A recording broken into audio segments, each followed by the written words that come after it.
అస్సలాము అలైకుం, అందరికి నమస్కారం.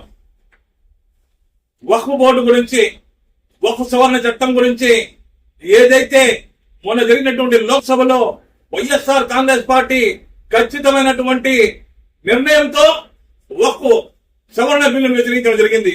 అదేవిధంగా ఈ రోజు కూడా రాజ్యసభలో వైఎస్ఆర్ కాంగ్రెస్ పార్టీ ఎంపీలు కూడా ఈ రోజు జరిగినటువంటి ఓటింగ్ లో వ్యతిరేకించడం జరిగింది. కానీ మన ఆంధ్ర రాష్ట్ర ప్రభుత్వం, తెలుగుదేశం జనసేన పార్టీ వీరు ఏం చెప్తున్నారంటే, ఈ రోజు జరిగినటువంటి రాజ్యసభలో ఓటింగ్ లో వైఎస్ఆర్ కాంగ్రెస్ పార్టీ బిల్లుకి సమర్థించింది, వ్యతిరేకించలేదని చెప్పి అంటుంది. ఇది చాలా దారుణము, ఇది చాలా పెద్ద అసత్య ప్రచారము.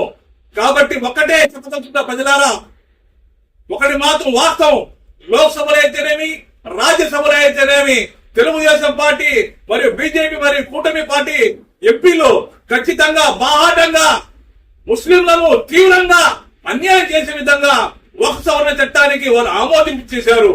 వైఎస్ఆర్ కాంగ్రెస్ పార్టీ నాయకులు జగన్మోహన్ రెడ్డి గారు మొదటి చెప్తున్నారు, ముస్లిం మైనార్టీలకు నష్టం కలిగేటటువంటి ఏ పని నేను చెయ్యని చెప్పేసి చెప్పిన మాట ప్రకారము మాట మీద నిలబడ్డ ఏకైక నాయకుడు వైఎస్ జగన్మోహన్ రెడ్డి గారు. లోక్సభలో మరియు జరిగిన రాజ్యసభలో కూడా బిల్లును వ్యతిరేకం జరిగింది. కానీ ఈ రోజు మధ్యాహ్నం నుండి సోషల్ మీడియాలో అసత్య ప్రచారము వైరల్ అవుతుంది. రాజ్యసభలో జరిగినటువంటి బిల్లుకి వైఎస్ఆర్ కాంగ్రెస్ పార్టీ ఎంపీలు ఓటు వేయలేదని చెప్పేసి అంటున్నారు, అనుకూలంగా ఓటు వేశారని చెప్తున్నారు.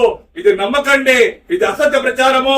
రాబోయే రోజుల్లో ప్రజలందరూ కూడా గట్టిగా వీరికి బుద్ధి చెప్తారు. మరొక ముఖ్య విషయము, ఎవరైతే తెలుగుదేశం పార్టీ జనసేన పార్టీలో ఉన్నటువంటి ముస్లిం సోదరులకి చేతులెత్తి దండం పెడుతున్నారు, దయచేసి సోదరులారా, ఇప్పటికైనటువంటి జరిగినటువంటి అన్యాయాన్ని గ్రహించండి.